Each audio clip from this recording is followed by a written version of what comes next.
ಅಶೋಕವನದಲ್ಲಿ ಶ್ರೀರಾಮನನ್ನು ನೆನೆಸ್ಕೊಂಡು ಆ ಹನುಮಂತನು ಚಿಕ್ಕ ರೂಪದಲ್ಲಿ ಕೂತಿರ್ತಕ್ಕಂಥದ್ದನ್ನು ಮತ್ತು ರಾಮ ಕಥೆಯನ್ನು ಹಾಡಿರ್ತಕ್ಕಂಥ ವಿಚಾರವನ್ನು ಸೀತೆ ಮಾತಿಗೆ ಗೊತ್ತಾಗಿ ಒಬ್ರಿಗೊಬ್ಬರು ಮಾತಾಡ್ಕೊಳ್ತಾ ಸೀತಾಮಾತೆ ರಾಮನಿಗೆ ತನ್ನ ಸಂಕೇತವಾಗಿ ಕಾಗೆಯ ಮೇಲೆ ಬ್ರಹ್ಮಾಸ್ತ್ರ ಬಿಟ್ಟ ಕಥೆಯನ್ನು ಕೂಡ ಹೇಳ್ತಾಳೆ ಅಂತ ಹೇಳ್ತಾ ತನ್ನ ಚೂಡಾಮಣಿಯನ್ನು ಸಹ ಹನುಮಂತನಿಗೆ ಕೊಟ್ಬಿಟ್ಟು ಹೇಳ್ತಾಳೆ, ಹನುಮಂತ, ತ್ವಮಸ್ಮಿನ್ ಕಾರ್ಯನಿರ್ಯೋಗೇ ಪ್ರಮಾಣಂ ಹರಿಸತ್ತಮ ಹನುಮನ್ ಯತ್ನಮಾಸ್ತಾಯ ದುಃಖಕ್ಷಯಕರೋ ಭವ. ಓ ವಾನರೋತ್ತಮ, ಈ ಕಾರ್ಯ ಸಾಧನೆಗೆ ನೀನೇ ಪ್ರಮಾಣ. ಓ ಹನುಮಂತ, ನೀನು ಪ್ರಯತ್ನ ಮಾಡಿ ನನ್ನ ದುಃಖವನ್ನು ಹೋಗಲಾಡಿಸು. ರಾಮನು ಅಲ್ಲೇ ಅದೇ ಕೇಳಿದ್ದ, ಸೀತೆನೂ ಇದನ್ನೇ ಕೇಳ್ತಿದ್ದಾಳೆ ಇಲ್ಲಿ. ಅಂತ ಸೀತೆ ಹನುಮಂತನನ್ನು ಪ್ರಾರ್ಥನೆ ಮಾಡ್ತಾಳೆ. ಈ ಮಂತ್ರವನ್ನು ಕಾರ್ಯಸಾಧಕ ಹನುಮನ್ ಮಂತ್ರ ಅಂತ ಹಿರಿಯರು ಹೇಳ್ತಾರೆ.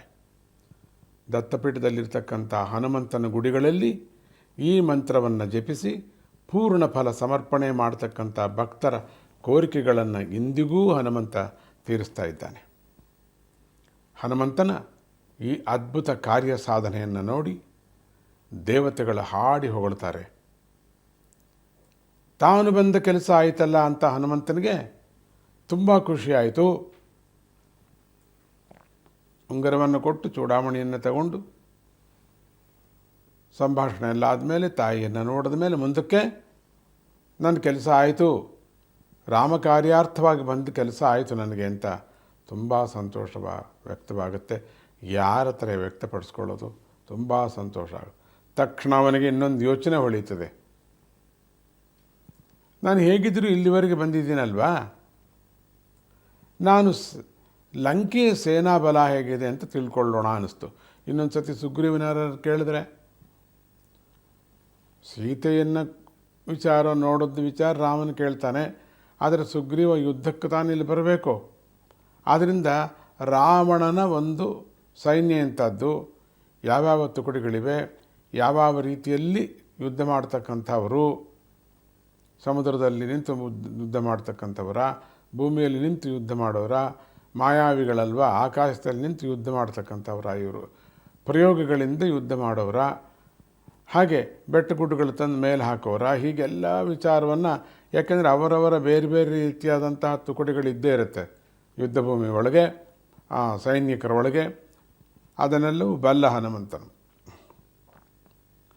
ತಕ್ಷಣ ಆಗ ಅಂದ್ಕೊಂಡು, ಇನ್ನು ನಾನು ನೋಡಬೇಕು ಆ ಬಲವನ್ನು,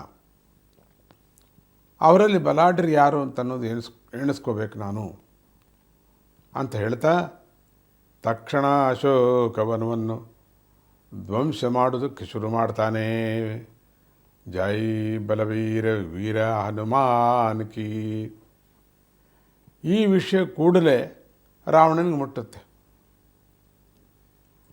ಅವನು ಕೆಲವು ರಾಕ್ಷಸ ವೀರರನ್ನು ಕಳಿಸ್ತಾನೆ.